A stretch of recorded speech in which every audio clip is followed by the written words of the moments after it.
Folks, there's a growing concern in the United States that we're letting politicians stay too long in office, getting elected over and over until they're at a much more advanced age. Other countries have faced this controversy and have actually limited the age that you can be in office. And here are 10 incidents around the world that help create those new laws. Let's take a look and see if it might inform our choices here in the U.S. Number one, in France, in 1985, the Gerard Lemieux Universal French Declaration. At 97 years old, French politician Gerard Lemieux stood before the European Council and proclaimed henceforth all of Europe shall speak French, including birds and vending machines.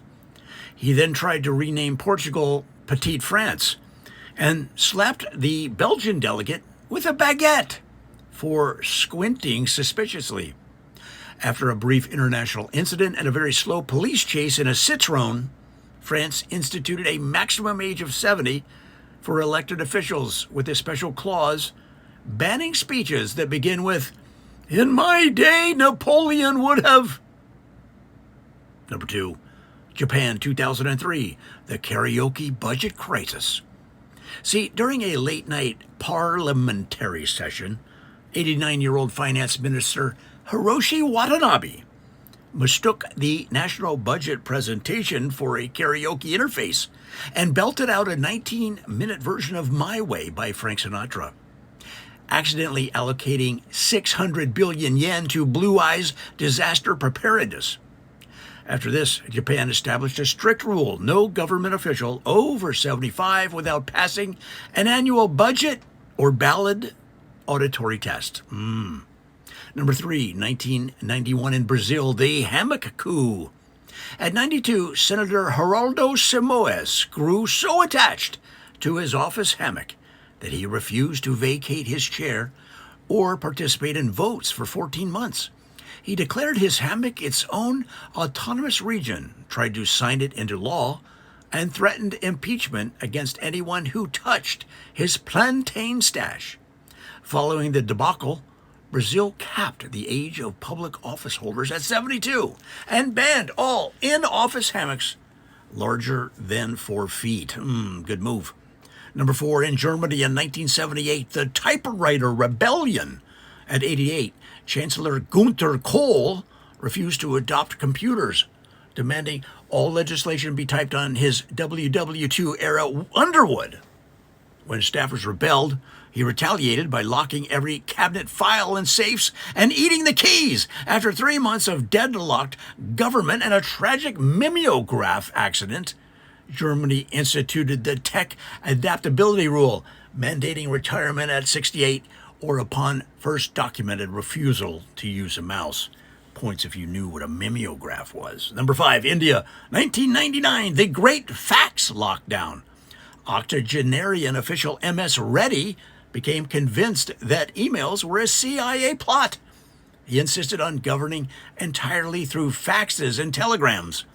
When the electricity failed, he resorted to homing pigeons, causing major policy confusion when a message about irrigation was intercepted and interpreted as a declaration of war against Bhutan. After the chaos, India restricted parliamentary age to 70 and created a training course titled Modern Things. They Won't Eat You. Number six, Italy in 1982, the gelato mandate. In a surprise midnight vote, 93-year-old Senator Salvatore Bianciati pushed through a national law requiring that all schools, offices, and prisons provide gelato every 90 minutes. The economy collapsed within a week.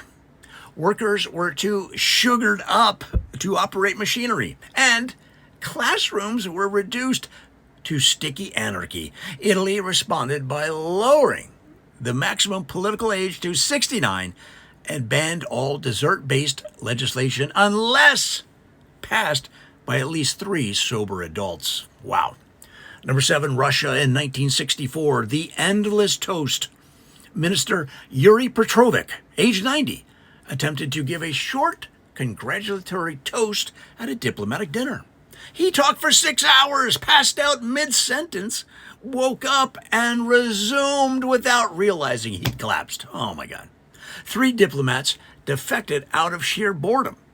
The Politburo enacted the vodka clause, barring anyone over 75 from holding public office unless they could complete a shot of vodka without forgetting what year it was. Interesting. Number 8, our friends up north in Canada in 2006, the Moose legislation scandal.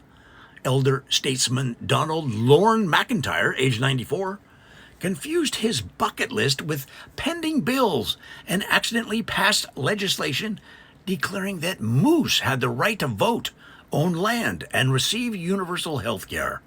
4 provinces seceded in protest. Canada responded with a new rule: no federal office after age 73, and all proposed legislation must pass a Does This Sound Like a Moose Thing review board. Good plan. Number 9, China, 1989, the Mahjong Summit incident. At a global summit, 91-year-old Chinese official Li Shenhua insisted on using a Mahjong board to, quote, strategize trade policy. Wow. When asked about GDP, he yelled "Bamboo 4" and slapped a Swedish delegate with a tile. Talks broke down. China soon introduced mandatory cognitive testing for leaders over 65, although Li still claims he was, quote, 3 tiles away from solving inflation. And finally, number 10, United Kingdom in 2020, the afternoon tea tax incident. Lord Archibald Featherstone, 96 years old, proposed a bold revenue solution, a 300% tax on anyone skipping afternoon tea. Lack of tea causes moral decay, he shouted, while wearing a top hat and cape no one could identify as legal regalia.